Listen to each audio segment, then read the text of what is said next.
Latar cerita berpindah ke sebuah ruang yang hanya dipenuhi kegelapan pekat dan suara-suara asing yang bergema tanpa arah, cukup untuk membuat bulu kuduk siapapun merinding. Tempat itu menyimpan sisa-sisa peristiwa besar antara Devi dan Hercules, meninggalkan gema kekuatan yang masih menekan udara di sekitarnya.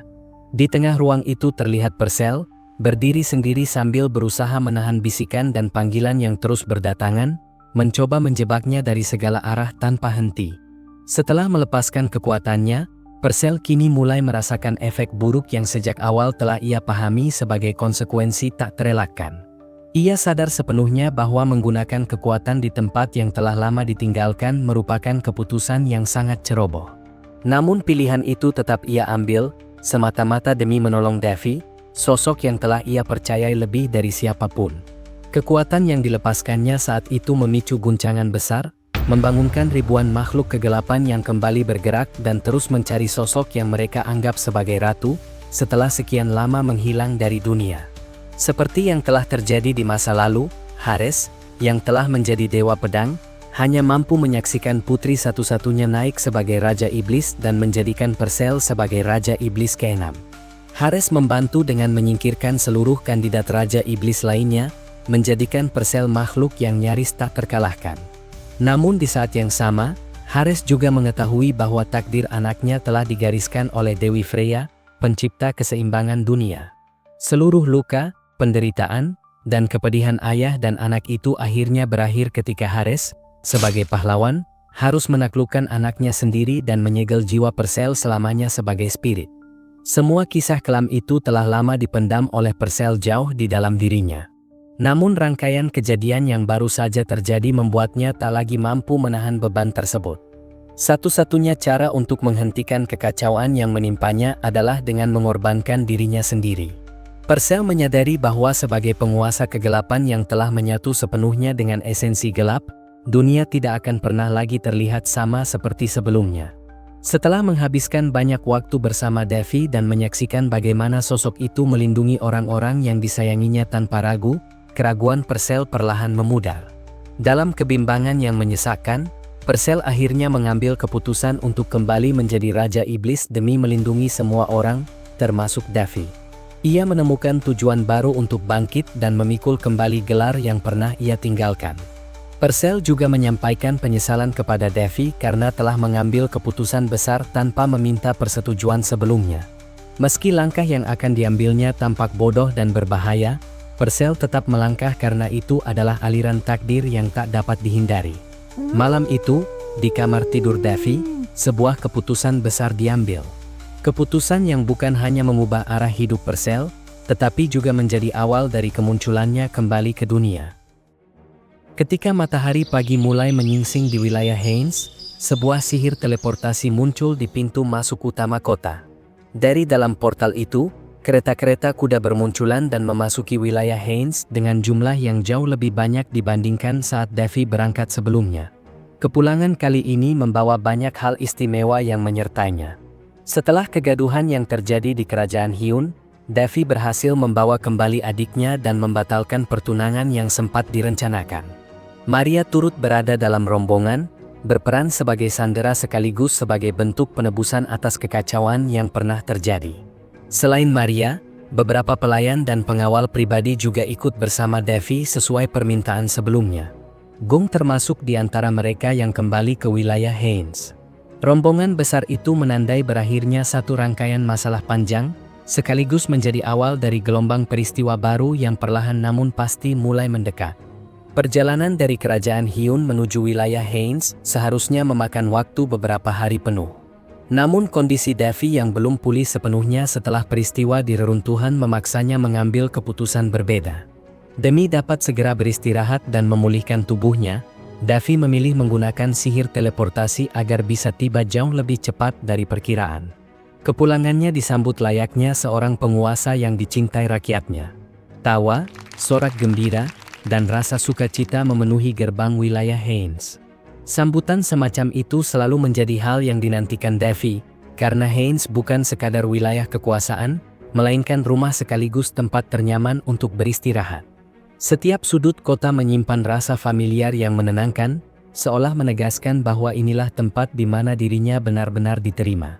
Kehangatan rakyat membuat kelelahan yang dirasakannya sedikit mereda, meskipun tubuhnya masih membutuhkan waktu untuk pulih sepenuhnya. Bagi Davy, kepulangan ini bukan hanya tentang kembali memegang kendali, melainkan tentang kembali menjadi bagian dari kehidupan yang telah ia bangun dengan tangannya sendiri. Sesampainya di kastil, Maria yang masih diliputi kebingungan tampak ragu dan tidak tahu harus bersikap seperti apa. Ia akhirnya mencari arahan dari Davy, namun Davy justru membebaskannya dari segala kewajiban. Ia hanya menyampaikan niatnya untuk berkeliling wilayah setelah sekian lama meninggalkannya. Maria dengan sigap menawarkan diri sebagai pengawal. Namun Davy menegaskan bahwa dirinya tidak terbiasa berjalan dengan pengawalan. Seolah mengabaikan penjelasan itu, Maria justru tersenyum bahagia dan meminta agar diizinkan ikut berkeliling. Pada akhirnya Davy tidak dapat menolak permintaan tersebut, dan keduanya pun berjalan menyusuri kota wilayah Haynes. Kota itu kini tampak jauh berbeda dari sebelumnya. Perkembangannya terlihat jelas, dengan tatanan yang rapi dan suasana yang hidup. Maria tampak terpukau menyaksikan perubahan tersebut, sementara Davy memandangnya dengan kebanggaan tersendiri. Ia memahami bahwa kota ini tidak meniru wilayah manapun di dunia, melainkan berdiri di atas konsep dan visi yang ia bangun sendiri sejak awal. Di tengah suasana yang relatif tenang itu, dari kejauhan tiba-tiba terdengar suara keras seorang wanita yang meminta pertolongan. Suara tersebut mendadak terhenti setelah beberapa orang mengikat tubuh wanita itu dan menutupi mulutnya dengan kasar. Davy segera mengenali sosok tersebut, Lina, wanita yang pernah ia selamatkan dari serangan goblin pada masa awal perkembangan wilayah Haynes. Lina dikenal sebagai sosok ramah yang kerap memberinya kentang kukus setiap kali musim panen tiba. Davy tidak mengetahui apa yang sebenarnya menimpa Lina, namun ia sangat menyayangkan kejadian itu terjadi di wilayah yang seharusnya berada di bawah perlindungannya. Amarah perlahan mengendap di dalam dirinya, bercampur dengan rasa kecewa yang sulit dijelaskan. Di saat itulah sebuah suara yang dikenalnya terdengar, mengingatkan bahwa dimanapun manusia hidup, kejahatan akan selalu ada. Suara itu berasal dari Purcell, yang kembali muncul sesuai dengan janji sebelumnya. Davy menyadari bahwa dirinya terlalu lama meninggalkan wilayahnya, hingga celah-celah kelam semacam ini dapat tumbuh tanpa disadari. Di tengah kekesalan tersebut, seseorang dengan nada keras menegur Davy karena dianggap berada di tempat terlarang. Orang-orang di sana tidak mengetahui bahwa Davy adalah pemimpin wilayah Haynes. Bahkan sosok yang tampak sebagai pemimpin kelompok itu mengira Davy merupakan bagian dari sindikat mereka, semata-mata karena Davy berjalan bersama seorang wanita yang mereka anggap sebagai barang dagangan, seperti yang telah mereka lakukan terhadap Lina. Merasa Davy telah memasuki wilayah yang seharusnya tidak ia datangi, komplotan penjahat itu mulai mengancam dan menuntut agar wanita yang bersamanya segera diserahkan. Ocehan kasar dan sikap meremehkan membuat suasana berubah tegang dalam sekejap. Niat Davy untuk berjalan santai pun sirna, digantikan oleh keharusan memberi pelajaran atas tindakan yang jelas melanggar hukum. Ia memberikan ultimatum terakhir agar Lina segera dilepaskan dari seluruh ikatan sebelum hukuman yang jauh lebih berat dijatuhkan. Namun peringatan itu sama sekali tidak digubris. Para penjahat tetap bersikeras, merasa memiliki hak penuh karena merekalah yang lebih dulu menangkap Lina. Kesombongan itu justru memperlihatkan betapa rapuhnya tatanan yang selama ini luput dari pengawasannya. Melihat situasi yang semakin memanas, anggota komplotan lain mulai bersiap dan memasang badan. Mereka berjanji kepada pemimpin mereka untuk membereskan masalah itu secepat mungkin. Dalam hitungan detik, para penjahat bergerak mengelilingi Davy, seakan telah menentukan akhir dari peristiwa tersebut. Davy justru terdiam sejenak, bukan karena gentar, melainkan karena rasa malu yang mendalam. Kejahatan semacam ini terjadi di wilayah yang ia pimpin, bahkan menimpa seseorang yang ia kenal dengan sangat baik. Rasa malu itu menumpuk menjadi beban berat yang perlahan berubah menjadi kemarahan dingin. Atas rasa malu dan amarah yang terpendam, Davy melepaskan mana gelapnya. Aura berat menyelimuti area itu, menciptakan tekanan luar biasa yang membuat siapapun di sekitarnya sulit berdiri dengan tenang. Dengan tekanan tersebut, Davy menegaskan bahwa ada 3 alasan besar mengapa komplotan itu pantas menerima hukuman. Dalam satu gerakan cepat, Kekuatan dilepaskan sebagai penegasan alasan pertama, yakni pelanggaran hukum karena menyelundupkan manusia tanpa izin di wilayah Haines. Getaran dari setiap serangan terasa menyesakkan dan menundukkan perlawanan satu persatu. Alasan kedua membuat pemimpin komplotan terdiam, ketika Davy menegaskan jati dirinya sebagai keturunan langsung kerajaan Round sekaligus pemimpin tertinggi wilayah Haines. Setelah para bawahan tak lagi mampu berdiri, hanya tersisa sang pemimpin yang mencoba membela diri dan menghentikan tindakan yang terjadi. Namun Davy sama sekali tidak terpengaruh. Alasan ketiga menjadi penutup dari semua itu, karena suasana hatinya telah hancur setelah mengetahui wilayahnya menjadi berantakan selama kepergiannya. Sebelum menjatuhkan hukuman terakhir, Davy memastikan bahwa rasa sakit terdalam yang biasa dirasakan manusia akan menjadi balasan setimpal atas semua perbuatan mereka.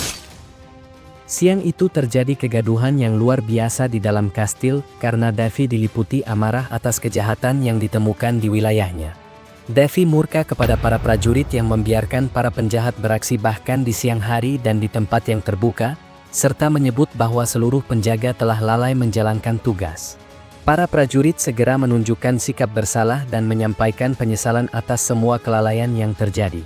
Selama kepergiannya, Davy selalu menitipkan urusan internal wilayah kepada Amy dan urusan keamanan kepada sang kapten. Namun kepercayaan itu kini ternodai oleh peristiwa yang baru saja terjadi tepat di depan matanya. Davy tidak sepenuhnya ingin menyalahkan kapten atas semua kejadian, tetapi kekecewaan tetap terasa jelas dari sikapnya. Davy menegaskan bahwa yang ia inginkan hanyalah laporan rutin ketika dirinya tidak berada di wilayah. Namun hingga kepulangannya, tidak satu pun laporan mengenai kondisi keamanan diterimanya. Dengan rasa penyesalan yang mendalam, sang kapten mengakui kesalahan penilaian karena mengira pengiriman laporan terlalu sering hanya akan membebani Davy saat berada di luar wilayah. Mendengar hal itu, Davy menegaskan kembali bahwa setiap masalah sekecil apapun yang terjadi di wilayahnya harus segera dilaporkan. Davy juga menyebut bahwa dirinya justru akan jauh lebih marah jika tidak menerima satupun laporan mengenai keamanan wilayah Haines. Penegasan itu menjadi peringatan keras bagi seluruh jajaran penjaga yang hadir di hadapannya. Sebagai bentuk hukuman, Davy menjatuhkan pemotongan gaji selama 3 bulan kepada seluruh prajurit yang berjaga, termasuk sang kapten. Tidak ada satupun yang membantah keputusan tersebut, dan seluruh prajurit hanya menyatakan kesediaan untuk menerima hukuman apapun yang diberikan. Setelah menjatuhkan sanksi, Davy segera memerintahkan kapten untuk mengumpulkan seluruh prajurit dan melakukan kunjungan ke setiap rumah di wilayah Haines. Tujuannya adalah memastikan kejahatan apa saja yang mungkin dialami warga selama ini namun belum pernah dilaporkan.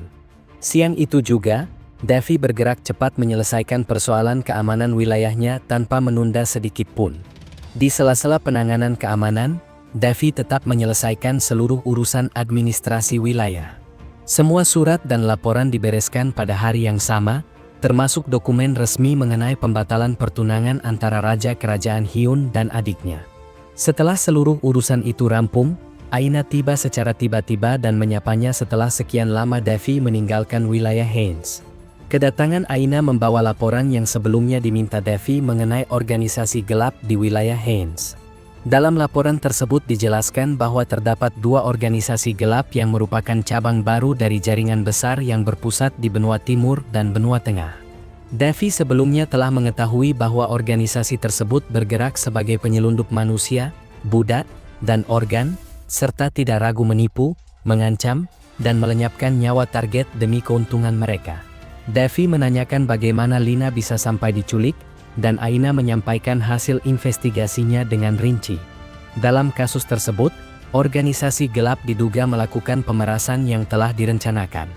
Seseorang dari kelompok itu sengaja menabrakkan diri dengan kereta kuda, lalu menuntut kompensasi dalam jumlah tidak masuk akal.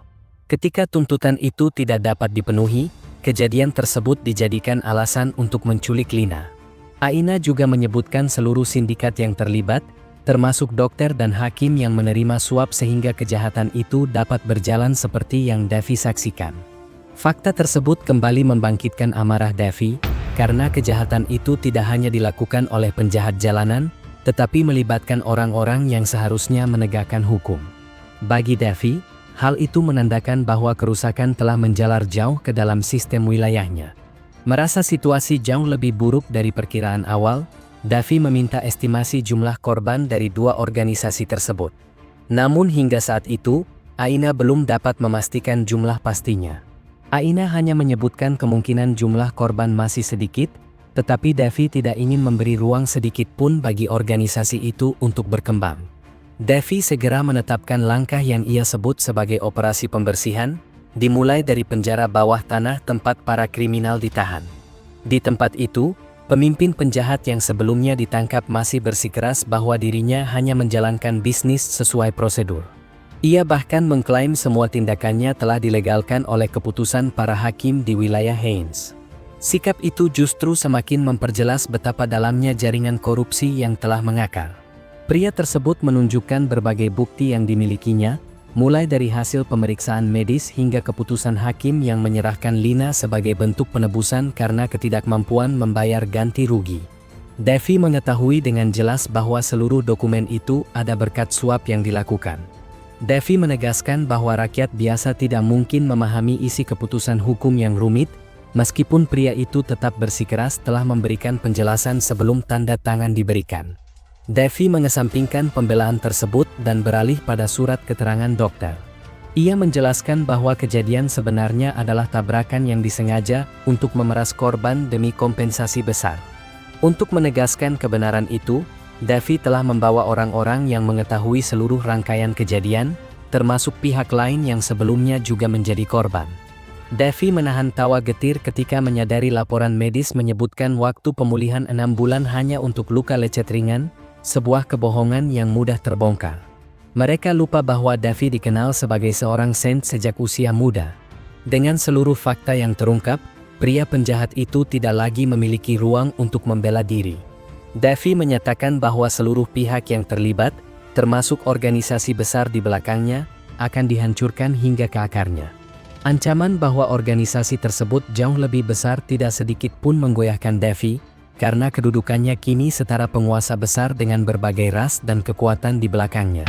Perintah segera diberikan, dan para penjaga tahanan bergerak melaksanakannya.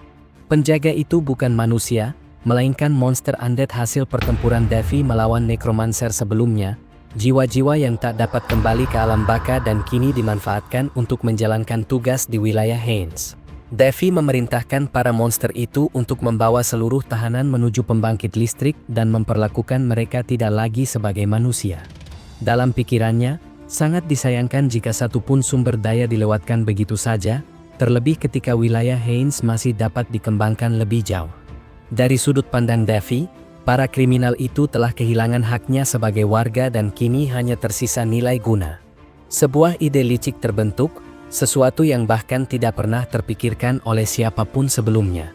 Keputusan itu diambil tanpa ragu, karena bagi Davi, stabilitas dan kemajuan wilayah jauh lebih penting daripada belas kasihan terhadap mereka yang telah merusaknya dari dalam. Sesuai dengan rencana yang telah disusunnya, beberapa hari setelah kejadian tersebut Davi melanjutkan investigasi ke sebuah tempat minum. Tempat itu dipenuhi orang-orang dari berbagai latar belakang.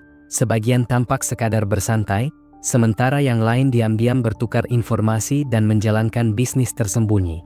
Suasana di dalamnya tampak kumuh dan pengap, mencerminkan lapisan bawah kota yang jarang tersentuh hukum. Aina sempat menilai tempat itu terlalu kotor, namun Davi justru merasa bahwa seseorang dengan latar belakang seperti Aina seharusnya tidak lagi mempermasalahkan hal semacam itu. Ucapan tersebut membuat Aina merasa risih karena dipanggil dengan nama aslinya dan menginginkan penggunaan nama samaran yang biasa dipakai dalam dunia gelap. Davi menanggapi hal itu dengan santai, menilai bahwa nama samaran tersebut terdengar tidak sejalan dengan penampilan Aina saat ini yang sama sekali tidak menakutkan. Tidak lama kemudian, seorang pelayan mendekat dan menyambut keduanya, menanyakan keperluan mereka di tempat tersebut. Davi tanpa bertele-tele menyampaikan bahwa kedatangannya hanya untuk menjual bir dengan kualitas terbaik yang dikenal di kerajaan. Pelayan itu merespons dengan sikap meremehkan, menganggap tempat tersebut hanya didatangi orang-orang biasa yang tidak mungkin membeli barang berkualitas tinggi. Merasa waktunya terbuang, pelayan itu segera pergi sambil menunjukkan sikap tidak bersahabat, seolah mengusir Davi dari tempat tersebut. Namun setelah pelayan itu menjauh, seorang pria mendekati Devi dengan ketertarikan yang jelas. Pria tersebut tertarik pada penawaran bir berkualitas tinggi dan menyatakan kesediaannya membeli dengan harga mahal. Percakapan ringan pun terjadi, membahas barang yang ditawarkan dan potensi nilainya di pasar tertentu. Tidak lama kemudian, pria itu mengajak Devi menuju sebuah tempat lain, di mana seseorang disebut-sebut akan membeli barang tersebut dengan harga yang jauh lebih tinggi. Devi menerima ajakan itu tanpa banyak pertimbangan, mengikuti langkah pria tersebut dengan senyum tipis.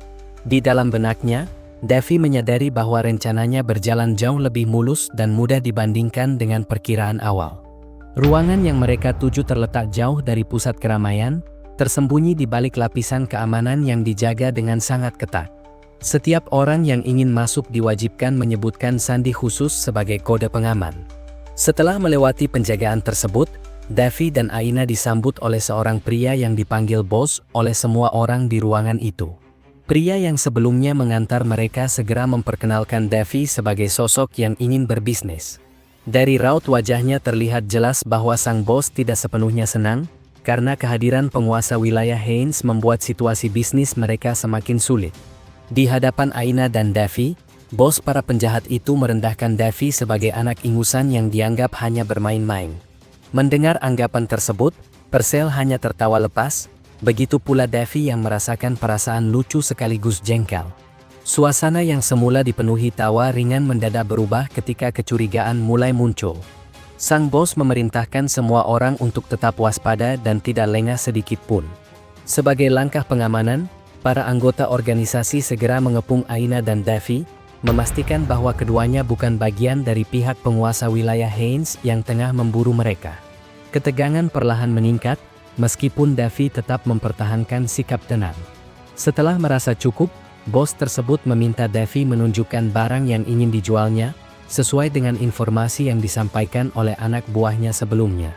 Permintaan itu menjadi titik awal dari rencana yang telah disusun sejak awal. Tanpa menunggu lama, Devi mendorong Aina ke depan, membuat seluruh ruangan terdiam. Tindakan itu mengejutkan sang bos, karena sebelumnya ia mengira Devi dan Aina memiliki hubungan sebagai rekan. Untuk meyakinkan penyamarannya, Devi mengisyaratkan bahwa mendapatkan Aina bukanlah perkara mudah. Seperti kebiasaan mereka, bos itu mulai menilai Aina dari penampilan luar, menganggapnya cantik namun tidak memiliki kelebihan lain yang menonjol. Anggapan tersebut langsung runtuh ketika Devi memperlihatkan telinga Aina dan mengungkap identitasnya sebagai seorang elf. Reaksi terkejut menyelimuti ruangan, karena mendapatkan budak atau tawanan elf adalah sesuatu yang sangat jarang dan hampir mustahil terjadi. Semua kejadian yang berlangsung malam itu sebenarnya telah direncanakan oleh Devi beberapa jam sebelum mereka datang ke tempat tersebut. Devi dan Aina tidak gegabah dengan langsung menyerbu tanpa informasi, melainkan lebih dulu mengendap dan mengintai dari ketinggian. Dari sana, mereka mengumpulkan berbagai informasi penting, termasuk sandi keamanan yang digunakan oleh organisasi kriminal itu. Rencana Devi adalah meminta Aina berpura-pura menjadi budak yang akan dijual. Sebagai seorang asasin yang terbiasa menyamar, Aina tidak keberatan dengan peran tersebut. Kekhawatiran terbesarnya hanya satu, yaitu kemungkinan penyamaran mereka terbongkar di tengah sistem keamanan yang begitu ketat. Jika terjadi sedikit saja kesalahan, organisasi itu pasti telah menyiapkan jalur pelarian dan metode untuk melenyapkan semua bukti, membuat seluruh upaya Devi berakhir sia-sia tanpa hasil. Devi sama sekali tidak memedulikan kemungkinan kegagalan dan memilih sepenuhnya mempercayai Aina sebagai asasin yang sangat terlatih. Dalam pandangannya, Aina bukan tipe yang akan melakukan kesalahan ceroboh dalam situasi genting. Keyakinan itu disampaikan secara tidak langsung, namun cukup untuk membuat Aina merasa dihargai. Pujian tersebut membuat pipinya sedikit memerah, meski ekspresinya tetap berusaha ditahan agar tidak terlihat mencolok. Kepercayaan penuh dari Devi justru menjadi dorongan baginya untuk menjalankan peran dengan lebih sempurna. Semua rangkaian itu akhirnya membawa mereka pada tahap di mana Devi berhasil menembus markas utama organisasi kriminal tersebut dengan Aina sebagai komoditas yang ditawarkan. Di hadapan para penjahat, Devi menjelaskan bahwa Aina bukan sekadar elf biasa, melainkan seorang dark elf yang keberadaannya jauh lebih langka. Jenis itu hanya tersisa beberapa di dunia dan hampir tidak pernah muncul di pasar gelap. Penjelasan tersebut langsung memancing antusiasme seluruh ruangan, termasuk sang bos yang mulai menimbang nilai besar dari apa yang ditawarkan. Untuk membuka negosiasi, Davy menyebutkan harga yang sangat tinggi, yakni 1000 koin emas. Angka itu segera memicu kegelisahan, karena bagi mereka harga tersebut terasa tidak masuk akal, terlebih dengan kondisi organisasi yang sedang tertekan akibat pengawasan ketat. Ketika kesepakatan tidak langsung tercapai, Davy bersikap seolah tidak tertarik melanjutkan negosiasi dan bersiap membawa Aina pergi. Langkah itu memancing reaksi cepat dari sang bos, yang tidak ingin kesempatan langka tersebut jatuh ke tangan pesaing. Davy menyebutkan kemungkinan menjual Aina kepada organisasi kriminal lain yang menjadi rival mereka. Ancaman kehilangan komoditas berharga itu membuat kelompok tersebut terpaksa menelan keberatan mereka sendiri. Dengan pertimbangan kelangkaan Dark Elf di pasar gelap, akhirnya mereka menerima harga 1000 koin emas yang ditawarkan Davy. Kesepakatan pun tercapai, dan Aina segera dibawa keluar ruangan untuk diamankan. Davy ditinggalkan bersama sang bos dan beberapa orang inti organisasi, sementara situasi tampak seolah telah berakhir dengan lancar. Namun setelah Aina berada di luar jangkauan, niat sebenarnya para penjahat mulai terlihat. Mereka mencoba menekan Davy dengan alasan bahwa harga 1000 koin emas terlalu tinggi untuk seorang budak dan berniat menurunkannya secara sepihak menjadi 300 koin emas. Sang bos bahkan menunjukkan ancaman serius, menyiratkan bahwa Davy tidak akan dibiarkan pergi dengan selamat jika menolak tawaran terakhir tersebut. Dengan penuh keyakinan, mereka mengandalkan besarnya jaringan organisasi dan merasa tidak tersentuh oleh kekuasaan wilayah manapun. Di tengah tekanan itu, Davy menerima informasi dari alat komunikasinya bahwa Aina telah berada di luar markas dan aman. Aina kini ditempatkan di area penahanan sementara bagi budak sebelum diperdagangkan, menunggu instruksi selanjutnya. Mendengar laporan tersebut, Davy menyadari bahwa tahap berikutnya dari rencana yang telah disusunnya dapat segera dijalankan. Kembali di markas organisasi kriminal itu, situasi semakin memanas ketika Davy dengan sikap tengil justru menaikkan tawaran menjadi 2000 koin emas. Sang bos kriminal menahan emosi dan menegaskan agar Davy berhenti mempermainkannya, lalu memberikan apa yang disebut sebagai tawaran terakhir dengan nilai 500 koin emas. Ancaman itu sama sekali tidak memengaruhi Davy, yang justru kembali menaikkan tawaran menjadi 4000 koin emas. Ketidakpedulian Davy terhadap tekanan dan ancaman membuat amarah di ruangan itu memuncak. Beberapa orang mulai bergerak agresif, bersiap memaksakan kehendak mereka dengan kekerasan karena merasa otoritas mereka dilecehkan secara terang-terangan. Meski berada dalam posisi terdesak, Davy tetap mempertahankan senyum tipis di wajahnya. Ia menegaskan bahwa angka yang ia sebutkan bukanlah candaan.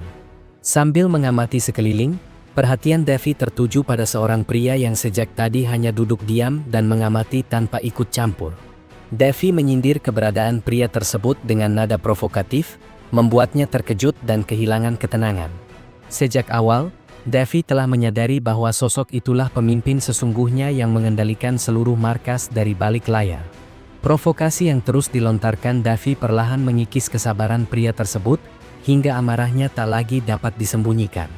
Saat semua bidat telah berada di posisi yang diinginkan, Davy memutuskan untuk mengakhiri sandiwara tersebut. Ia bergerak cepat dengan menjatuhkan salah satu penjahat yang sebelumnya menahannya, menciptakan kekacauan di dalam ruangan. Langkah Davy semakin mendekat tanpa keraguan, seolah menikmati momen itu setelah sekian lama tidak membersihkan wilayahnya dengan tangannya sendiri.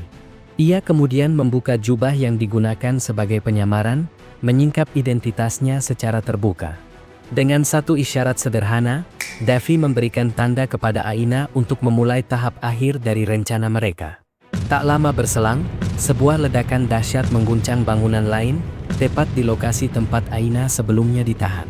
Kepanikan seketika menyebar ketika kabar menyebutkan bahwa gudang penyimpanan budak dan barang berharga telah dilalap api. Api yang membumbung tinggi menjadi simbol runtuhnya jaringan kejahatan yang selama ini bersembunyi di balik bayang-bayang. Dalam kekacauan itu, Davy menegaskan bahwa setiap orang yang terlibat akan menerima balasan setimpal atas perbuatan mereka. Ia mengungkapkan bahwa kedatangannya malam itu memiliki satu tujuan utama, yakni menghapus seluruh kejahatan di wilayah Haynes hingga ke akar-akarnya. Pada saat itulah para penjahat menyadari bahwa sosok di hadapan mereka bukan orang biasa, melainkan penguasa wilayah Haynes yang selama ini hanya menjadi rumor menakutkan di kalangan organisasi gelap. Tidak ingin membuang waktu lebih lama, Davy segera mengaktifkan red flag dan menghancurkan bangunan markas itu hingga berubah menjadi puing-puing kecil. Dengan sihir yang dimilikinya, pecahan bebatuan terangkat dan melayang di udara, menciptakan ketegangan yang membuat para penjahat diliputi kebingungan.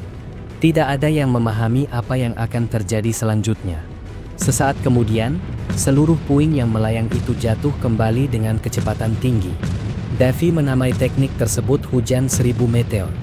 Guncangan dan ledakan bertubi-tubi memenuhi area markas organisasi kriminal itu. Dalam satu serangan cepat dan kuat, sebagian besar penjahat yang selama ini berbuat onar di wilayah Haynes berhasil dilumpuhkan, bersamaan dengan runtuhnya bangunan yang menjadi tempat persembunyian mereka. Di tengah kekacauan itu, salah satu penjahat yang masih tersisa mencoba menyerang dari belakang saat Davy terlihat lengah. Namun Davy bergerak jauh lebih cepat dan langsung melepaskan sihir hitam yang membuat orang tersebut tak lagi mampu bergerak. Dengan tumbangnya penjahat terakhir, kini hanya tersisa sang bos yang berdiri sendirian di hadapan Davy. Sosok itu mencoba mencari jalan keluar melalui negosiasi, menawarkan pembebasan 8 orang tahanan beserta Aina yang sebelumnya ditahan oleh mereka. Namun ia tidak menyadari bahwa keadaan telah berbalik sepenuhnya. Aina bukanlah tawanan biasa, melainkan asasin yang mampu bertindak bebas. Dalam satu gerakan cepat, para penjaga tahanan yang ditugaskan mengawalnya telah dibuat terkapar tanpa perlawanan berarti. Mendengar penawaran sang bos kriminal, Davy hanya tertawa karena tidak lagi memiliki sesuatu yang perlu dikhawatirkan. Ketika tawaran pertama gagal, sang bos segera mengajukan tawaran lain berupa informasi mengenai organisasi kriminal serupa yang mulai memasuki wilayah Haynes. Davy sempat menunjukkan ketertarikan sesaat, namun kembali menertawakan tawaran tersebut. Tanpa perlu penjelasan lebih lanjut, Davy bergerak cepat dan menghantam sang bos hingga tidak lagi berdaya. Informasi itu tidak lagi dibutuhkan, karena Davy telah lebih dahulu mengirimkan pasukan lain untuk menangani organisasi kriminal yang tersisa di wilayahnya. Ia yakin urusan tersebut telah diselesaikan tanpa kendala berarti. Sosok yang memimpin operasi lain itu adalah Gung, yang saat itu tampak kebingungan menghadapi situasi di sekitarnya. Di hadapan Gung, Lun terlihat begitu bersemangat saat memerintahkan Megatron untuk melakukan penghancuran total. Dalam beberapa serangan saja, bangunan-bangunan markas organisasi kriminal lain runtuh dan porak-poranda. Lun memastikan setiap perintah dari tuannya dijalankan dengan sempurna tanpa menyisakan celah. Seolah belum cukup dengan melumpuhkan 2 organisasi kriminal di kotanya, Davy masih memiliki urusan lain yang harus dibereskan malam itu juga. Seluruh pasukan penjaga wilayah Haynes segera dikumpulkan, dengan Ami sebagai pelayan setia terlihat berdiri di sisi Davy. Seorang prajurit membacakan laporan hasil penyelidikan terhadap 2 organisasi kriminal tersebut. Jumlah korban belum dapat dipastikan karena skalanya terlalu besar, namun mereka dengan yakin menyampaikan bahwa dalang utama di balik seluruh kejadian telah ditangkap. 2 orang itu adalah Merden sebagai Hakim Agung dan Harlan sebagai dokter, sesuai dengan informasi yang sebelumnya diungkapkan oleh Aina. Ketakutan jelas terlihat di wajah keduanya saat mempertanyakan alasan penangkapan. Davy justru membalikkan pertanyaan itu, karena alasan tersebut sudah seharusnya mereka pahami sendiri. Ketika tidak mendapat jawaban, keduanya menuduh Davy sebagai penguasa kejam yang menghukum tanpa alasan dan bukti yang jelas. Davy membenarkan bahwa dirinya adalah penguasa yang kejam, namun kejam yang berdiri di atas tanggung jawab. Ia kemudian mengungkap seluruh rangkaian kejadian yang baru saja terkuak, dimulai dari Harlan sebagai dokter yang dengan sengaja menuliskan hasil pemeriksaan palsu. Pada malam itu juga, Davy membuka semua kejahatan yang telah dilakukan keduanya, mulai dari pembuatan laporan medis yang tidak sesuai hingga Merden sebagai hakim yang menjatuhkan putusan tanpa mengacu pada pasal dan undang-undang wilayah Haynes. Semua fakta itu disampaikan tanpa emosi berlebih, justru membuat suasana menjadi jauh lebih menekan. Amarah Davy perlahan memuncak, dan ia menegaskan bahwa hukuman yang akan mereka terima jauh lebih menyakitkan daripada hukuman mati itu sendiri. Sebagai awal, Davy mengeluarkan sebuah buku tebal yang berisi seluruh pasal dan undang-undang wilayah Haynes. Melihat hal itu, Harlan sebagai dokter langsung diliputi ketakutan dan memohon agar tidak dijatuhi hukuman mati. Davy justru menyebut bahwa hukuman semacam itu bukanlah yang akan diberikan kepadanya. Sikap Harlan sangat berbeda dengan Murden, yang masih bersikeras bahwa Davy telah menyalahgunakan kekuasaan dan mengkhianati hukum istana. Murden tampak tidak gentar karena merasa dilindungi oleh keluarga terpandang serta dukungan seorang count. Bahkan, Murden dengan berani menantang Davy untuk menjatuhkan hukuman mati, seolah yakin hal itu akan memicu kekacauan di kerajaan Round. Tantangan tersebut justru menarik perhatian Davy. Ia menyetujuinya, bukan untuk mengakhiri hidup Murden, melainkan untuk menguji seberapa jauh pria itu mampu bertahan menerima konsekuensi dari perbuatannya. Dengan buku hukum di tangannya, Davy melancarkan serangkaian serangan yang hanya menyisakan teriakan dan rintihan kesakitan. Setelah itu, Davy menggunakan sihir penyembuh untuk memulihkan seluruh luka yang diderita Murden. Dalam sekejap, tubuh Murden kembali pulih seolah tidak pernah terjadi apa-apa, meski ingatan akan rasa sakit masih melekat kuat. Setelah memulihkannya, Davy menjelaskan bahwa keadilan seharusnya setimpal, tangan dibalas tangan dan nyawa dibalas nyawa, namun ia tidak berniat menerapkan prinsip itu secara sederhana. Sebuah senyum lebar muncul di wajah Davy, membuat suasana malam itu terasa semakin mencekam. Bahkan beberapa prajurit yang menyaksikan hukuman tersebut mulai merasakan tekanan mental yang berat. Davy terus melayangkan serangan diselingi sihir penyembuhan, memastikan Murden tetap sadar dan mampu merasakan seluruh penderitaan yang diberikan. Semua itu dilakukan di hadapan para prajurit sebagai pengingat bahwa seorang hakim seharusnya menjaga keadilan, bukan tenggelam dalam keserakahan. Davy kemudian menanyakan hukuman apa yang pantas bagi seorang hakim yang mengkhianati keadilan. Namun Bernil tidak mampu memberikan jawaban, karena kasus semacam itu belum pernah terjadi sebelumnya. Jawaban tersebut membuat Davy berpikir ulang untuk menjatuhkan hukuman yang benar-benar setimpal. Sebelum melanjutkan, Davy memerintahkan Amy untuk masuk ke dalam kastil, khawatir apa yang terjadi akan melukai kondisi mentalnya. Namun Amy menolak dengan tegas dan meminta izin untuk tetap berada di sisi Davy sebagai pelayannya. Ia tidak peduli dengan apa yang akan disaksikan atau dilewati, dan berjanji akan tetap menjalankan tugasnya dengan sepenuh hati. Keteguhan Amy akhirnya melunakkan sikap Davy, dan ia mengizinkannya tetap berada di sisinya. Pada akhirnya, keputusan hukuman pun dijatuhkan kepada dua pengkhianat tersebut, yakni pelaksanaan eksekusi yang ditetapkan 4 hari ke depan. Davy kemudian memberikan perintah lanjutan kepada seluruh prajurit dan pelayan untuk menyebarkan pengumuman resmi mengenai hukuman tersebut, sekaligus kabar bahwa organisasi kriminal telah sepenuhnya dilenyapkan dari wilayah Haynes. Malam itu menjadi penegasan bahwa keadilan di wilayah Haynes akan ditegakkan tanpa pandang bulu, siapapun pelakunya. Sesuai dengan jadwal yang telah ditetapkan, hari itu akhirnya tiba, hari di mana eksekusi akan dilaksanakan di sebuah tempat sunyi di pinggiran kota. Pada hari yang sama, Maria juga datang dan menanyakan tentang orang yang akan dieksekusi, sosok yang ternyata menjadi dalang di balik kejahatan yang ia saksikan sebelumnya. Meski merasa tidak enak, Davy tetap meminta maaf karena Maria harus melihat sisi gelap wilayah yang ia pimpin. Namun Maria menanggapinya dengan tenang, mengatakan bahwa ia tidak mempermasalahkan hal tersebut dan justru ingin memahami apa yang sebenarnya terjadi. Baris yang mengetahui lokasi eksekusi berada jauh dari pusat kota kemudian mempertanyakan keputusan itu. Ia berpendapat bahwa jika eksekusi dilakukan di area umum, maka efek jera akan lebih terasa dan orang-orang akan berpikir 2 kali sebelum melakukan kejahatan serupa.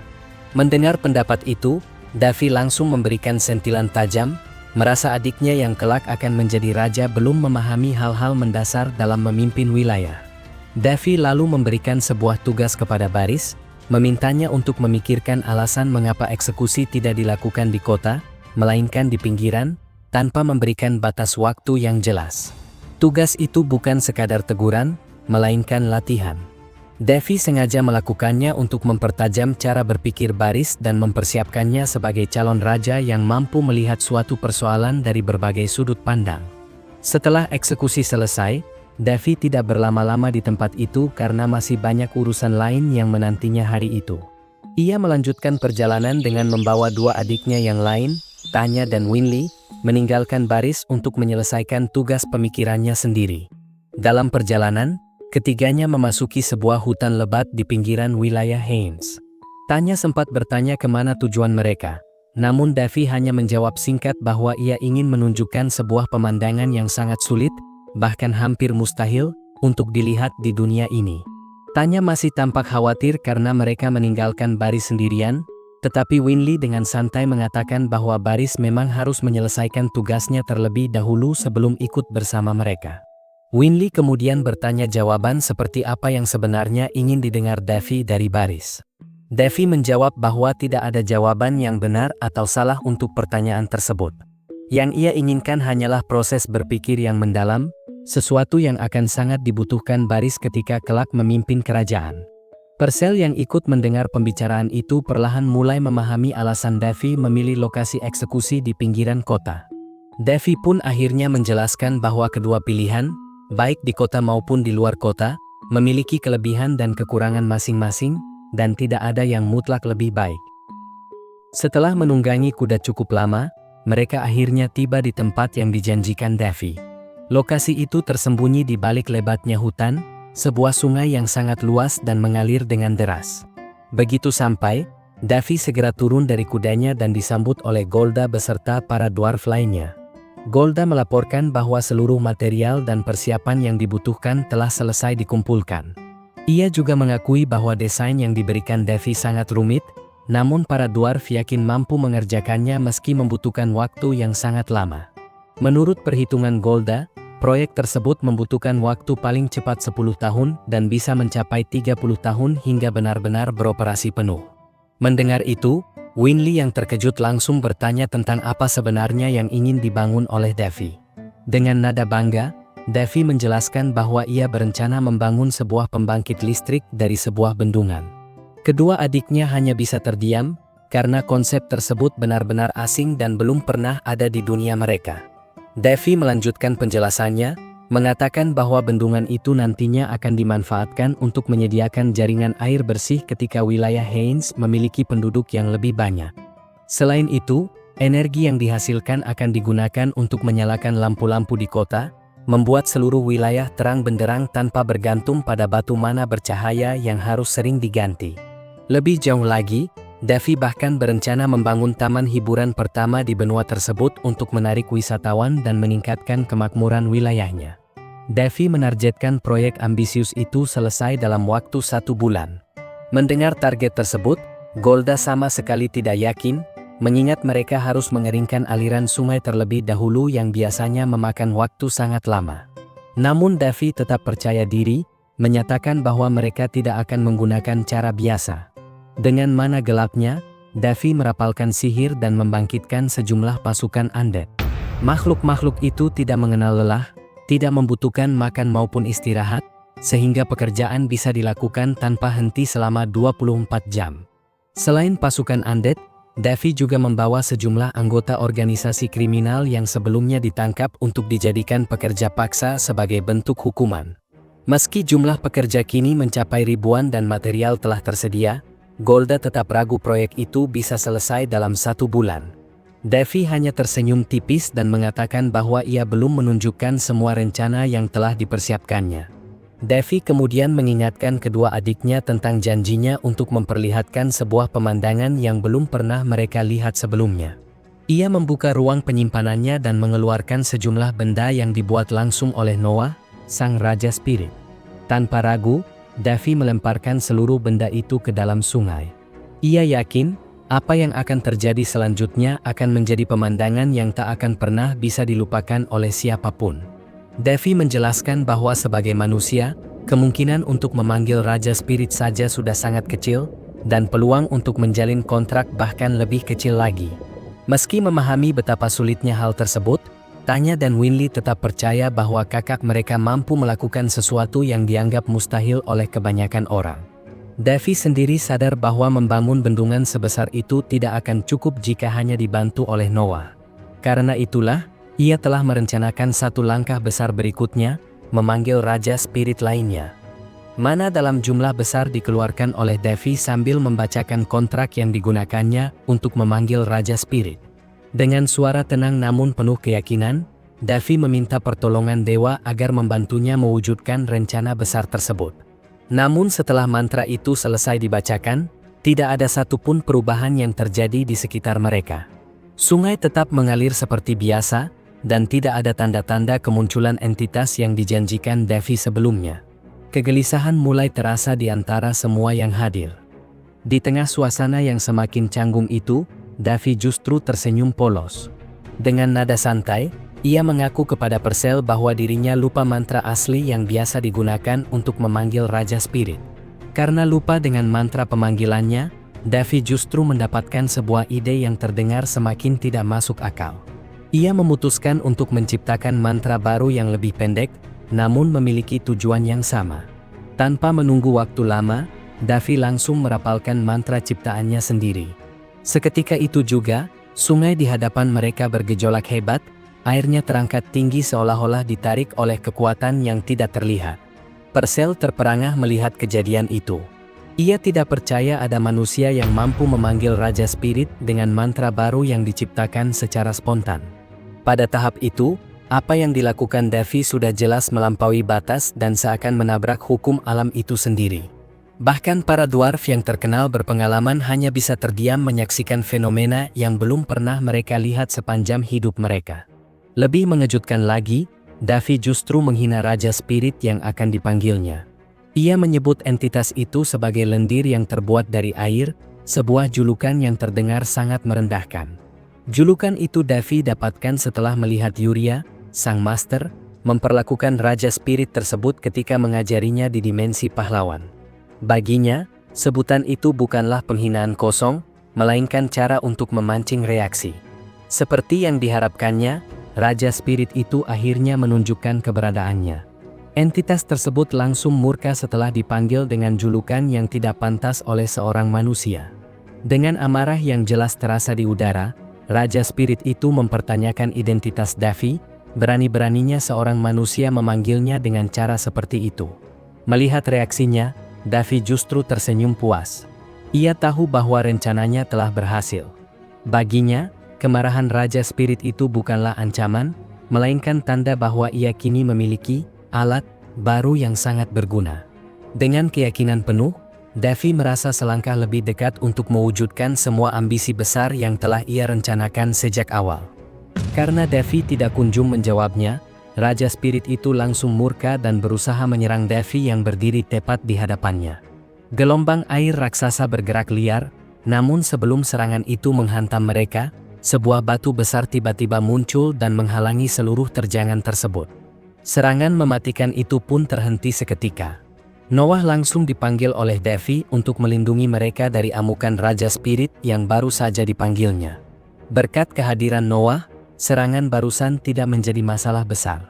Tubuh raksasa Raja Spirit tanah itu berdiri kokoh, menahan gelombang air yang bahkan membuat Devi sendiri cukup terperangah dengan kekuatan Raja Spirit air yang ia panggil. Setelah mengenali Noah yang baru saja muncul, Raja Spirit itu perlahan menjadi lebih tenang. Air yang semula bergejolak mulai mereda, dan sosok aslinya perlahan terlihat jelas. Ia memperkenalkan dirinya sebagai Elaim, Raja Spirit dengan kekuatan dasar air. Wujudnya tampak anggun dan memikat, namun amukannya jelas mematikan bagi siapapun yang berada di hadapannya. Elaim menanyakan siapa yang berani memanggilnya dengan mantra yang buruk sekaligus julukan yang tidak pantas, air lemon. Dengan lantang, Devi mengungkapkan bahwa dialah yang memanggil Elaim. Dijelaskan pula bahwa Raja Spirit bukanlah satu entitas tunggal, melainkan tersebar di seluruh alam, dan pada waktu yang sama bisa saja ada banyak pemanggilan terjadi.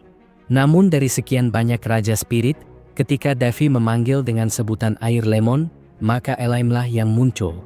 Julukan itu sendiri didapatkan Devi dari sang dewi yang melatihnya di dimensi pahlawan. Meski penjelasan itu telah disampaikan, Elaim tetap kesal dan menganggap Devi sebagai manusia rendahan yang tidak memenuhi standar untuk memanggil Raja Spirit.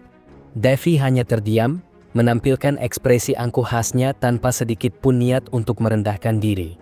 Sikap diam Devi justru membuat Elaim semakin marah. Ia merasa Devi terlalu sombong hanya karena mampu memanggilnya dengan sedikit bakat yang dimilikinya. Serangan kedua pun dilepaskan dengan kecepatan luar biasa, namun sekali lagi Noah berdiri di depan dan menahan seluruh serangan yang mengarah kepada masternya itu. Merasa situasi semakin memanas, Noah akhirnya ikut campur dan berusaha menenangkan Elaim. Namun usahanya tampak sia-sia karena Elaim justru menuduh Noah telah berkhianat sebagai Raja Spirit dengan membela manusia rendahan seperti Devi. Tuduhan itu membuat suasana semakin tegang di antara kedua entitas tersebut. Noah kemudian mengungkapkan sebuah fakta yang membuat Elaim terdiam sesaat. Ia menjelaskan bahwa Devi adalah satu-satunya manusia yang memiliki kedekatan langsung dengan Sang Dewi yang menguasai seluruh spirit di dunia. Meski demikian, perdebatan panjang tetap terjadi karena sifat Elaim yang keras kepala dan enggan menerima penjelasan dari Noah. Persel yang menyaksikan perdebatan sengit antara dua Raja Spirit itu mulai merasa bahwa rencana Devi akan tertunda akibat sifat Elaim. Ketika situasi tidak juga membaik, Noah akhirnya mengajukan rencana cadangan yang sejak awal telah mereka siapkan sebelum kemunculan Elaim. Mendengar usulan tersebut, Devi langsung tampak bersemangat dan hanya tersenyum ringan sebagai tanda persetujuan. Setelah mendapatkan persetujuan dari Devi, Noah pun menjelaskan bahwa Elaim sebenarnya tidak memiliki pilihan lain setelah terpanggil. Namun hingga saat itu, Elaim masih belum sepenuhnya memahami maksud dari perkataan Noah, sementara ketegangan di antara mereka belum benar-benar mereda. Pada akhirnya, Noah meminta Elaim untuk menundukkan pandangannya ke bawah kakinya sendiri. Saat itulah sebuah trik yang telah dipersiapkan Devi sejak awal mulai bekerja. Devi mengungkapkan bahwa trik tersebut tidak lain adalah sebuah lingkaran sihir, lingkaran yang mengikat siapapun yang ia panggil, layaknya predator yang menyiapkan umpan bagi buruannya. Ketika target sudah terjebak di dalamnya, maka tidak ada lagi jalan keluar. Nasib Elaim kini sepenuhnya berada di tangan Devi. Jebakan itu sontak membuat Elaim menyadari bahwa dirinya telah ditipu. Amarahnya kembali membuncah karena tidak bisa mentoleransi tindakan licik semacam itu. Namun Devi dengan tenang mengingatkan bahwa di masa lalu, Elaim juga pernah meninggalkan kaumnya dan melakukan kontrak terlarang. Fakta lama yang seharusnya terkubur rapat itu langsung membungkam Elaim, karena kejadian tersebut adalah rahasia yang hampir tak diketahui siapapun. Api kemarahan yang semula membara perlahan berubah menjadi kecemasan mendalam. Elaim tidak pernah membayangkan bahwa manusia seperti Devi bukan hanya mampu memanggilnya, tetapi juga mengetahui rahasia kelam yang ia sembunyikan selama ini. Devi hanya tersenyum tipis, seolah semua itu adalah hal wajar. Baginya, sudah menjadi tatanan bahwa spirit bisa datang sesuka hati, tetapi tidak bisa pergi semaunya. Karena masih memiliki banyak urusan yang harus diselesaikan, Devi pun meminta Elaim secara langsung untuk membuat kontrak dengannya. Seperti kontrak spirit pada umumnya, Elaim wajib datang setiap kali Devi membutuhkan bantuannya. Devi sebagai pemanggil memiliki wewenang penuh untuk menawarkan kontrak tersebut. Jika Elaim menerima, semuanya akan berakhir damai. Namun jika menolak, Devi tidak akan ragu memerintahkan Lun untuk menyelesaikannya dengan cara yang lebih keras. Sebagai bentuk ancaman nyata, Lun segera mengeluarkan senjata pamungkasnya dan bersiap menjalankan perintah kapan saja. Langkah itu dipilih Devi karena ia sudah tidak memiliki banyak pilihan lain agar rencananya bisa segera berjalan. Meski demikian, Devi tetap menawarkan jalan damai untuk terakhir kalinya, meminta Elaim menerima kontrak sebagaimana mestinya. Di sisi lain, Lun melakukan peregangan ringan dengan tongkatnya, sekadar menambah tekanan psikologis. Tidak cukup sampai di situ, Noah turut membenarkan permintaan Devi dengan mengungkapkan bahwa Sang Dewi Spirit telah lama tiada, dan saat ini hanya Devi yang tersisa sebagai penghubung. Devi menegaskan bahwa urusan mereka sebenarnya bisa selesai dengan cepat tanpa perlu kekerasan, dan Lun tidak perlu turun tangan jika Elaim bersedia bekerja sama. Sambil melangkah mendekat, Devi menjelaskan bahwa situasinya sangat mendesak. Ia membutuhkan bantuan Elaim secepat mungkin, sehingga terpaksa menggunakan cara ekstrim. Sebagai penebusan, Devi berjanji bahwa masih dibutuhkan beberapa tahun lagi sebelum ia mampu memanggil Elaim secara sempurna. Namun untuk saat ini, kekuatan Raja Spirit Air itu benar-benar dibutuhkan. Sebagai Raja Spirit, Elaim dapat merasakan ketulusan dalam niat Devi. Ditambah lagi, Kemungkinan bahwa Devi adalah manusia yang ditakdirkan sebagai penerus sang Dewi Spirit membuat Elaine akhirnya luluh. Dengan berat hati, ia menerima permintaan Devi untuk membuat kontrak. Atas nama alam, kontrak pun terbentuk, mengikat keduanya secara resmi. Sejak hari itu, Elaine mengakui Devi sebagai masternya dan berjanji akan memenuhi permintaan-permintaan Devi di masa mendatang. Kontrak tersebut terukir selamanya, dan selama ikatan itu berlaku, Devi tidak diperkenankan memanggil spirit tipe air lainnya. Dengan nada sedikit canggung, Elaine pun menanyakan apa sebenarnya permintaan mendesak Devi hingga membutuhkan kekuatannya sebagai Raja Spirit Air. Devi hanya mengangkat tangannya dan menunjuk ke satu arah. Ketika Elaine mengikuti arah yang ditunjukkan, yang terlihat hanyalah hamparan air danau luas sejauh mata memandang. Dengan ekspresi santai yang nyaris konyol, Devi meminta Elaine untuk menguras seluruh air di danau tersebut agar proses pembangunan bisa segera dilanjutkan. Elaine terdiam cukup lama, mencoba mencerna apa yang baru saja ia dengar. Noah pun hanya bisa terdiam, menatap Devi dengan ekspresi sulit dijelaskan. Akhirnya, Elaine mengumpat kesal, tak menyangka permintaan mendesak itu ternyata sesederhana ini. Namun Devi dengan yakin menyatakan bahwa urgensi setiap orang berbeda-beda. Perseus, sang Raja Iblis, hanya bisa menghela napas. Di matanya, Devi kini terlihat lebih kejam daripada iblis itu sendiri, menggunakan Raja Spirit sebagai tenaga kerja demi proyek konstruksi di wilayah Haines. Setelah menerima perintah dari Devi untuk menguras danau demi kepentingan konstruksi, pada hari itu air di danau perlahan terangkat, berubah menjadi butiran-butiran kecil yang melayang ke udara. Proses tersebut jelas membutuhkan mana dalam jumlah yang sangat besar, dan Devi telah mempersiapkan seluruh kebutuhan sejak awal untuk mendukung jalannya pembangunan. Sejumlah ramuan penambah mana dikonsumsi Devi secara berkala, karena kestabilan mana menjadi hal yang mutlak, terutama untuk menjaga agar Elaine tetap berada dalam kendali. Mengendalikan Raja Spirit Air bukan perkara mudah, sehingga Devi harus menggunakan metode yang cukup spesial agar proses berjalan tanpa gangguan.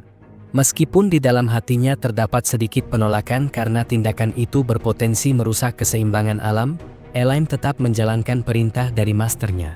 Pada titik tersebut, Elaine sepenuhnya menyadari bahwa masternya adalah manusia dengan ambisi dan tekad yang tidak biasa, seseorang yang bahkan siap berseberangan dengan kehendak para dewa demi mewujudkan tujuannya.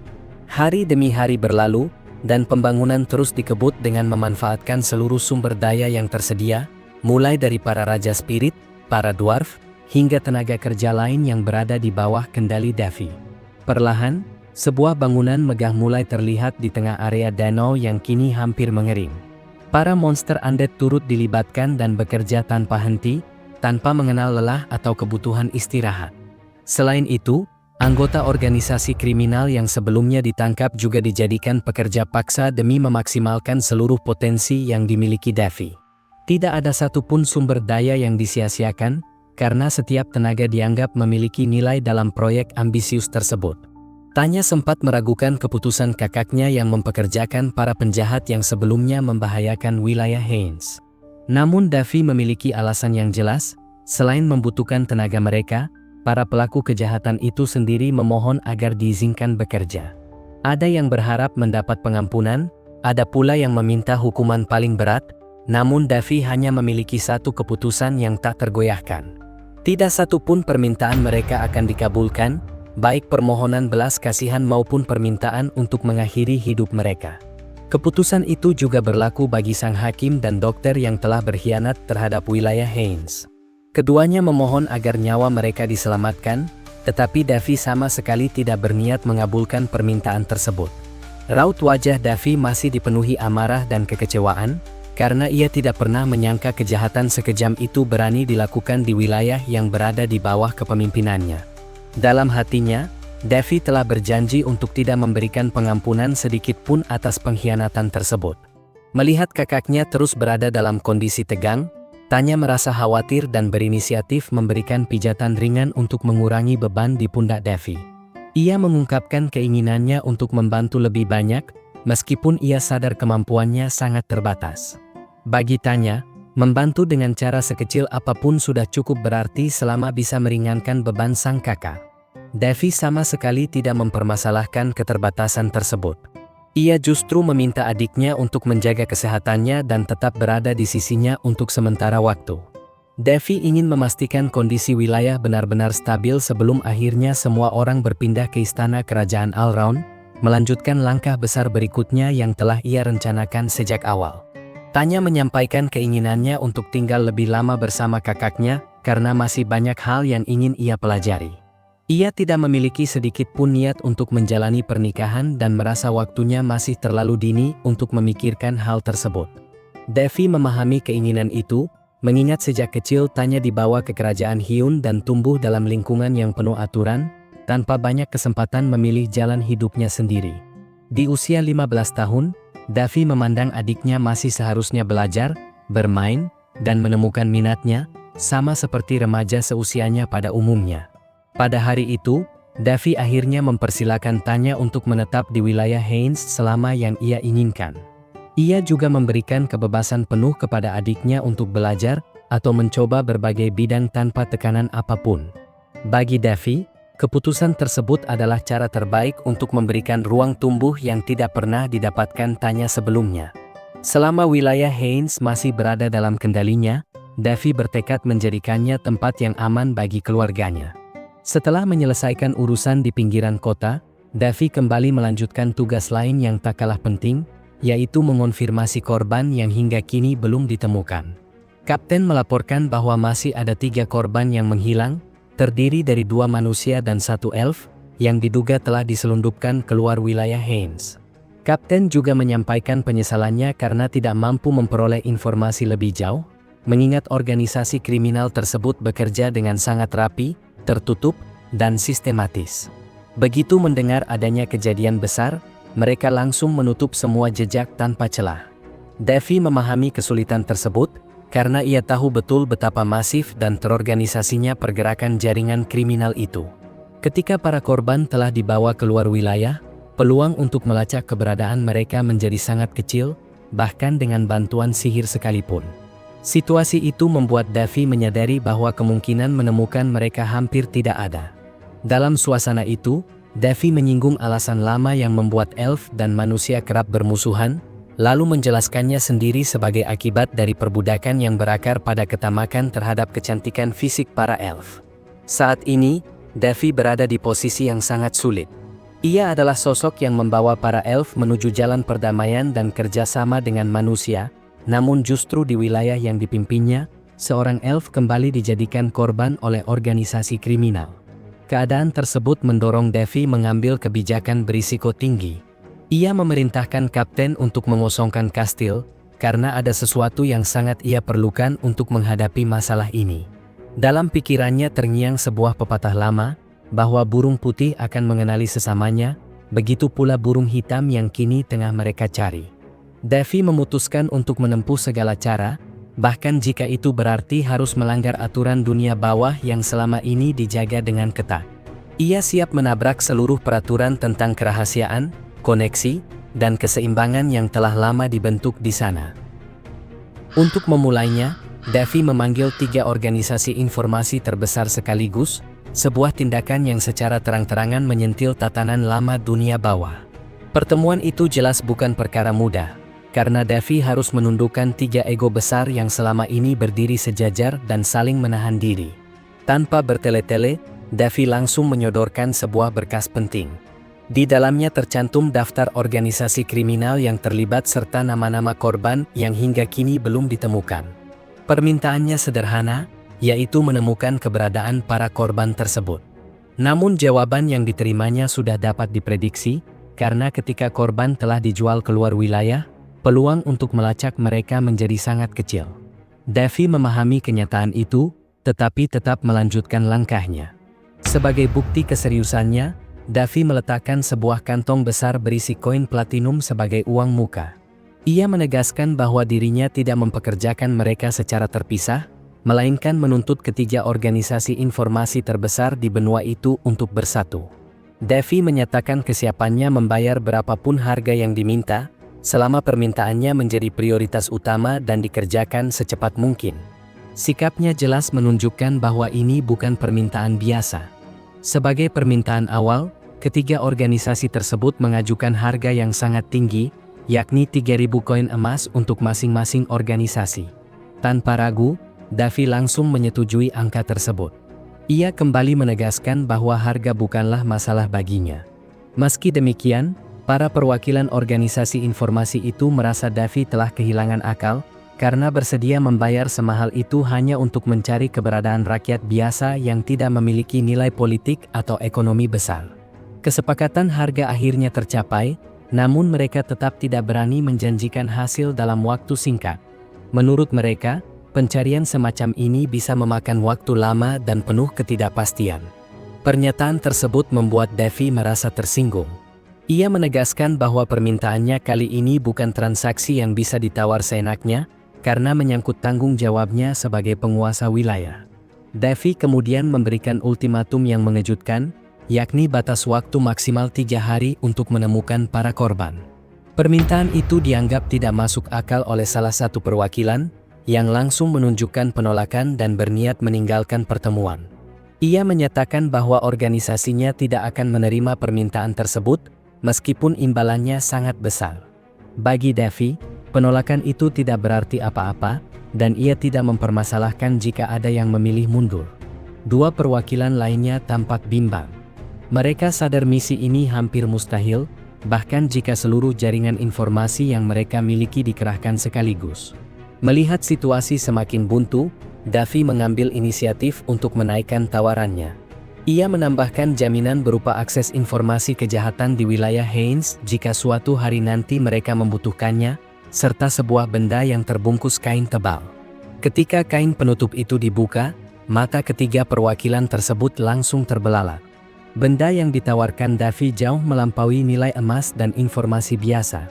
Pada saat itu, mereka menyadari bahwa Davy benar-benar serius dan tidak akan mundur sebelum mendapatkan apa yang ia inginkan. Benda yang ditunjukkan Davy adalah sebuah perhiasan, sekaligus warisan dari kerajaan Lazia. Perhiasan itu merupakan artefak yang sangat melegenda di dunia bawah, dikenal sebagai permata yang hilang dari tangan Raja Assassin Hermesia. Sosok tersebut bukan hanya legenda, tetapi juga guru Davy, orang yang mengajarinya teknik untuk melenyapkan musuh secara senyap layaknya seorang assassin sejati. Keberadaan benda itu sendiri telah lama menjadi mitos yang diperebutkan banyak pihak. Keraguan jelas tampak di wajah ketiga perwakilan organisasi informasi. Mereka merasa benda yang ada di hadapan mereka kemungkinan hanyalah tiruan. Namun Davy dengan tenang membuktikan keasliannya. Caranya sederhana, ia mengalirkan mana ke dalam permata tersebut, dan seketika cahaya terang memancar kuat, memenuhi ruangan dengan aura yang tidak mungkin dipalsukan.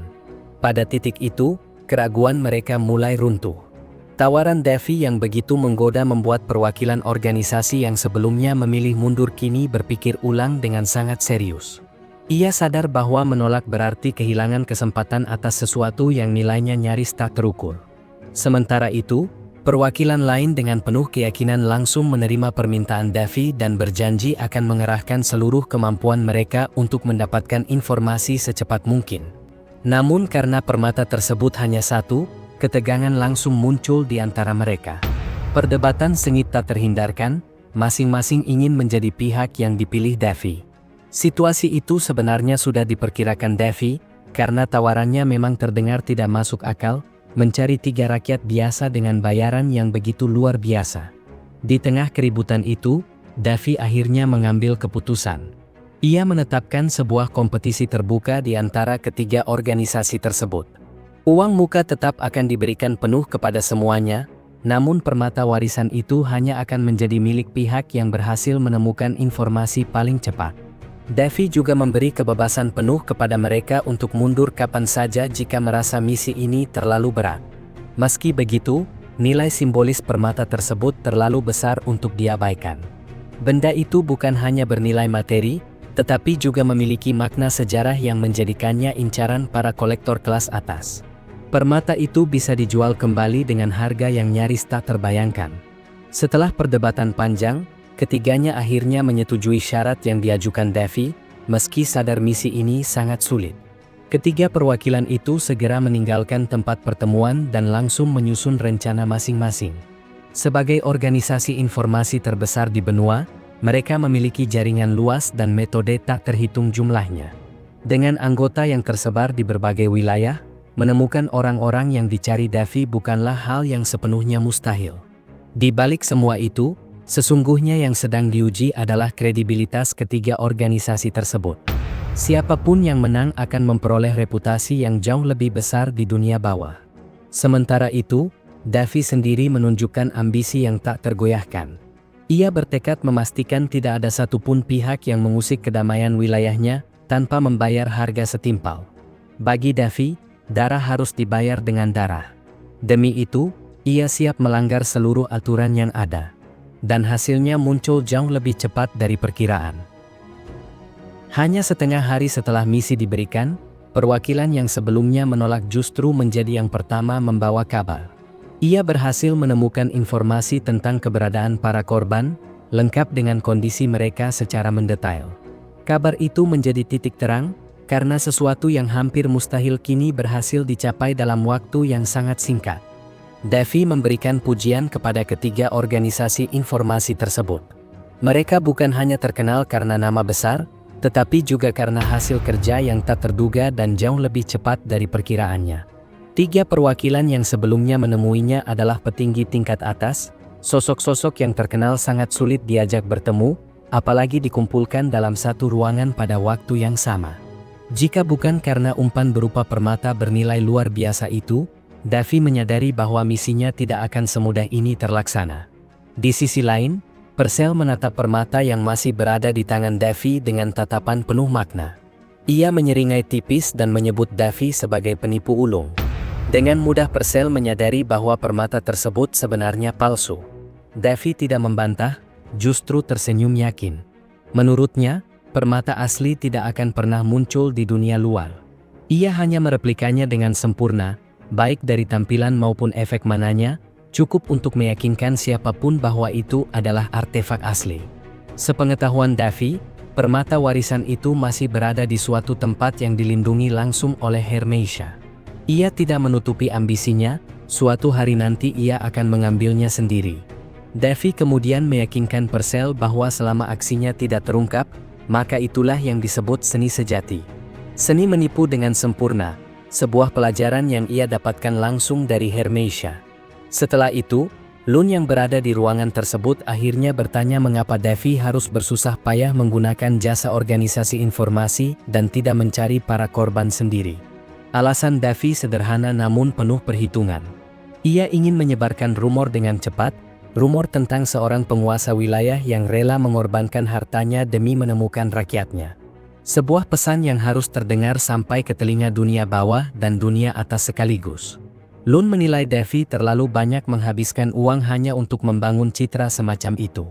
Namun Davy menolak anggapan tersebut. Ia teringat saat pertama kali datang ke wilayah Haynes sebagai penguasa baru. Di hadapan seluruh warga, ia pernah berjanji akan melindungi mereka tanpa pengecualian. Bagi Davy, ini bukan soal rumor, melainkan soal menepati janji yang telah ia ucapkan sendiri. Tak lama kemudian, Davy mulai memeriksa laporan rinci yang diserahkan oleh salah satu organisasi informasi.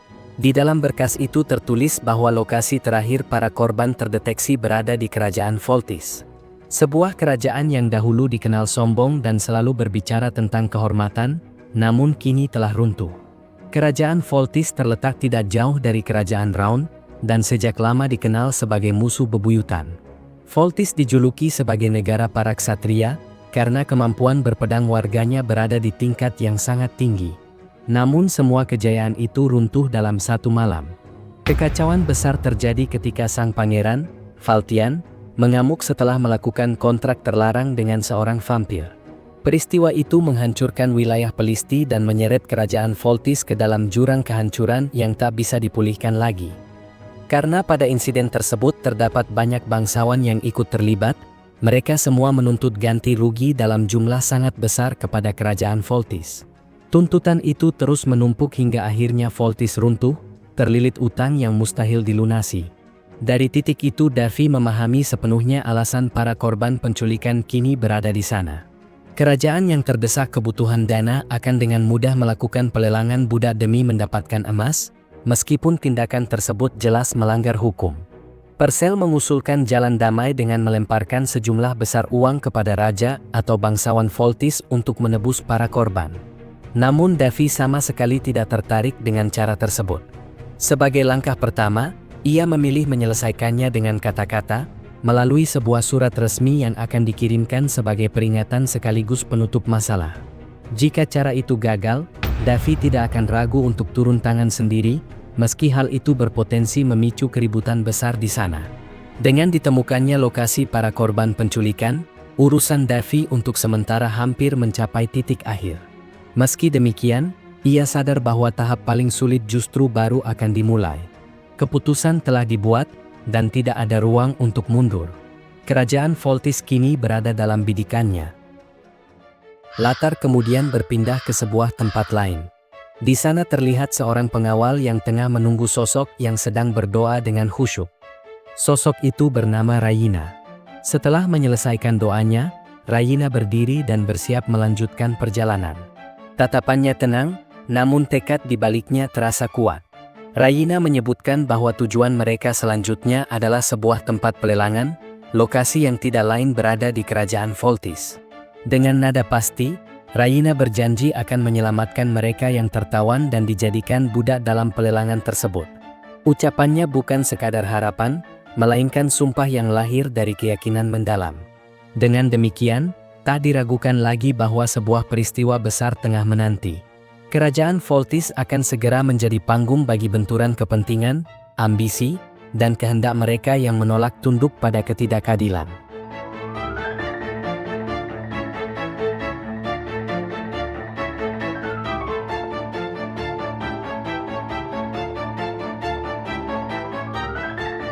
Terima kasih telah menonton. Jangan lupa like, komen, dan subscribe. Sampai jumpa di part selanjutnya.